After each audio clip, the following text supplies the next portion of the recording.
size does matter.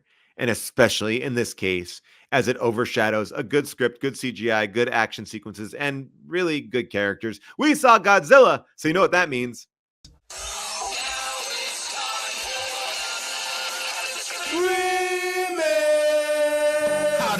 Schwarzenegger grow a baby in his belly, rock a rhinestone vest while ripping Justin to Kelly, or maybe see a burlesque show with Nick Crow and take a boat with speed to hitting cruise control. J-Man, Big Paul in the beautiful June, gonna take you from the goob all the way to the room. Ran the games of Street Fighter, helped to blow off steam, just a sucker punch the odd life of Timothy Green. Sharknado, the birdemic, how we staying alive. They call it in the badass and he's on the line, cranking 88 minutes cause they cool as ice, cause a bad Jim Varney looking kind of nice. Paul and June getting literal, Jason is getting laid.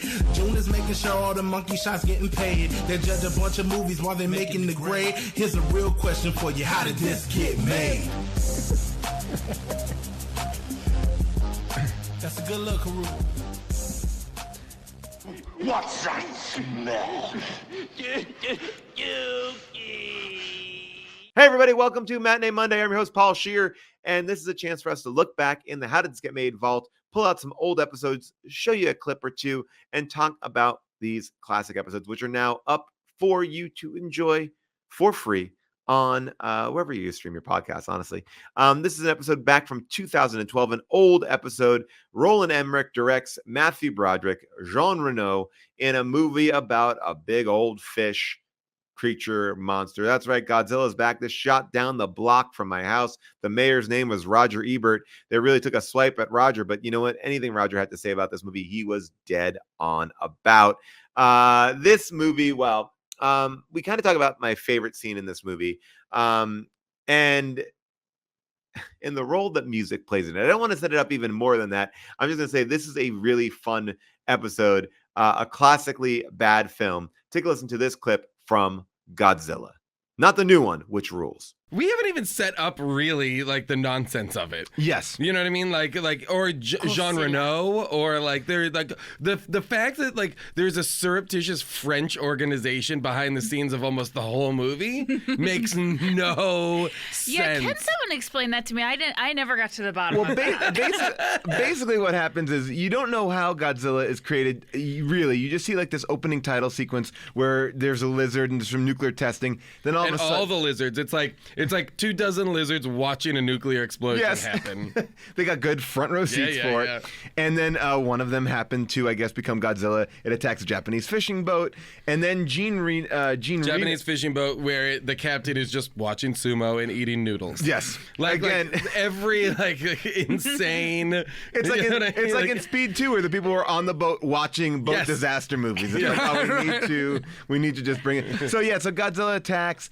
And now, and it keeps like kind of Godzilla somehow goes all the way from the Pacific Ocean all the way to New York. Yeah. He's made some kind of no time at all. But then also that French guy somehow gets into the doctor's room where this old... Holy shit, this scene is crazy. That was one of the craziest scenes in the movie. But it's there's one survivor. There's one Japanese... Of the Japanese fishing boat, sailor survivor, I think, was the cook on the ship. Where all the knives fell around him and stuck into the floor. That was amazing. And the only good part is when he says the words Godzilla. Godzilla. But what's crazy is you and I are going to say the same thing. Go ahead, June. The French guy walks over to this sailor and who's says... catatonic. Yes. Yeah, who's catatonic. He's staring straight ahead, nothing going on behind the eyes. Right. And he goes... First he says to his translator, ask him what happened. So the guy says in Japanese to the guy, what happened? The guy doesn't say anything. And then the French guy says to him... Wait, first what does he do? I don't know. First he lights a lighter. I don't remember First this. he lights a lighter and waves the flame in front of his face. And then in English said, what did you see, old man? And then... the non-English speaking Japanese man who did not answer in Japanese says, Gojira. Gojira. Now, okay, wait. So was he hypnotized? Who was into speaking English. What are you talking about? And understanding English. What are you talking about? I just didn't understand how the flame played into it too. I was like, all right, well, this takes people out of catatonia. Like the most insane part of that is then like 15 minutes later when the U.S. military are reviewing footage. That scene of the lighter and the man saying Gojira are in the clips package that the military has. Yeah, how did they get that? How did they get that? I don't know, but I'm starting to understand something. Here's what I think. What I was really stuck on, more so than the flame, was the fact that the French guy was calling this guy old man to his face. Well, the guy was old. Well, I know he was old, but Wait, that's your takeaway? Well, yeah, because I thought it was really insulting. He needed something from this man. But now what I'm realizing is I don't think that Japanese man hurt him at all.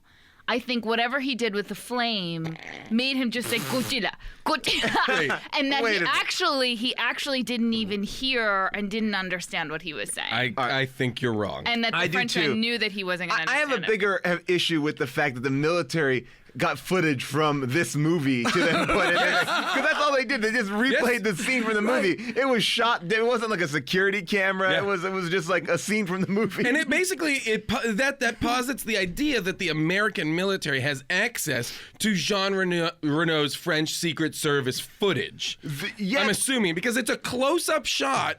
It is the shot. It zooms in. It is the shot of the flame and the Japanese man. Godzilla. And the dumbest part is then Harry Shearer's character later mispronounces Gojira and says Godzilla. And then this is how we get the name of the movie. Yes, right there. You're right. That was to put a button on it. By the way, in my mind, when he said Godzilla, like, is this a world where Godzilla films exist? That's what's confusing. Is that is there a lore to it when this movie starts? Sorry, go ahead. I mean, because the original name of Godzilla is right? It's Gojira. Gojira, right? So but I mean, it's not like giant lizard. I mean, by the way, I don't even understand how he saw this giant lizard because basically his hand just kind of. He was in the galley. He was in the galley and a claw kind of came through. Like he didn't get a good shot. It was in the middle of the night. I'm still surprised at how he even made it back to land.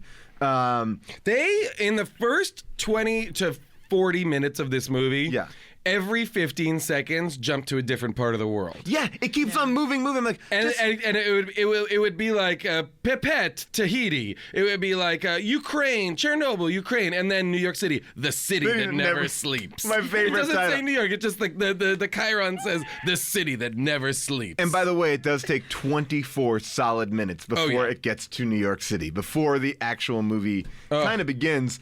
And then when it gets to New York City, watch out. How come nobody ever sees Godzilla? My favorite guy was the guy with the headphones working on the dock. Yeah. Just doing stuff. This is a fucking giant monster that's destroying the South Street Seaport over there. This guy's like, no. Doesn't even look up at all. How loud is that music? That was a very mid-90s conceit that if you had headphones on, you were oblivious detached from everything that was literally going on in the world. living in a vacuum. Yes. You would not feel the giant footprints crashing down, the shaking of the you're earth. listening to your music. Yeah. Man, this Metallica album's really good. Godzilla is available to stream right now in the How Did This Get Made feed. If you listen to us on Apple Podcasts, please remember to follow us, subscribe, tell your friends. That's how we get the audience for this show. And let me tell you, people, I would be loved by you to feel that you bought my book. That sentence didn't make sense, but there are a lot of sentences that make sense in my book, Joyful Recollections of Trauma, which comes out this May. You can pre-order it right now and get a little surprise when it comes out on May 21st. You can get the audiobook, the ebook, and even the book. That's right. Just go to paulscheer.com. You can find out places to order it. It's from HarperCollins. We've got great people talking about how much they liked it, and that means the world to me. I'm so excited to give this book to the world. Weird. Paul, I'm recording a lot of these in a row, so honestly, I'm a little bit off. Anyway, Godzilla is available now. How Did This Get Made? Matinee Monday. We're back here every single week. See you next time. Bye for now.